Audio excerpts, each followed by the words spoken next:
Welcome to Ethanol Producer Magazine's top headlines from the past week. I'm your host, Jacob Noderman. Before we get started, we'd like to thank today's sponsor, Ethanol Producer Magazine's webinar series. Free of charge, these webinars give our readers insight from panelists who are working on the latest technologies, policies, and services available to the ethanol industry. Be sure to register for the next webinar titled Growing E15 Adoption with Growth Energy. Sponsored by Growth Energy, attendees will hear how QuickTrip has increased sales by offering its customers more choices at the pump, going from 0 to 300 E15 sites in just a few months. Visit ethanolproducer.com to register.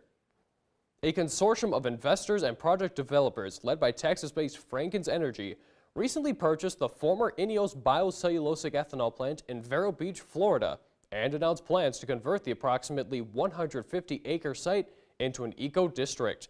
The proposed eco-district is expected to include a solar panel farm, landfill gas-to-energy facility, and several recycling operations. Frankenz Energy also said it may explore the development of a biofuels project that could convert citrus waste and/or other agricultural products into ethanol. On February 20th, the European Union announced it is initiating an expiry review of anti-dumping measures on imports of U.S. ethanol. The request for review was submitted November 8th of last year by ePure, the European Renewable Ethanol Association.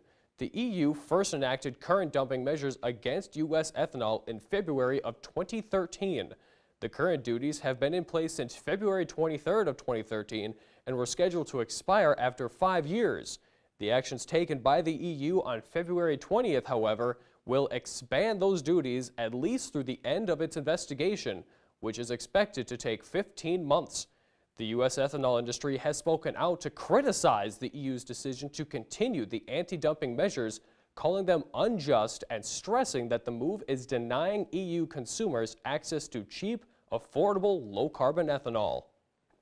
In Brazil, FS Bioenergy has announced plans to develop a second corn ethanol plant. The proposed project is currently in the licensing phase. The plant is expected to be located in Sorriso, Mato Grosso, Brazil, and will have the capacity to produce approximately 180 million gallons of ethanol annually. The project is also expected to include a cogeneration facility that will take in eucalyptus as fuel and generate enough electricity to power a city of approximately 70,000. FS Bioenergy began commercial operations at its first Brazilian corn ethanol plant last year. Summit Agricultural Group recently announced that FS Bioenergy plans to more than double the nameplate capacity of the first plant from 60 million gallons per year to 140 million gallons per year. The expansion project is expected to be complete during the first quarter of 2019. Thanks for tuning in. We'll be back next week with more of the ethanol industry's top stories.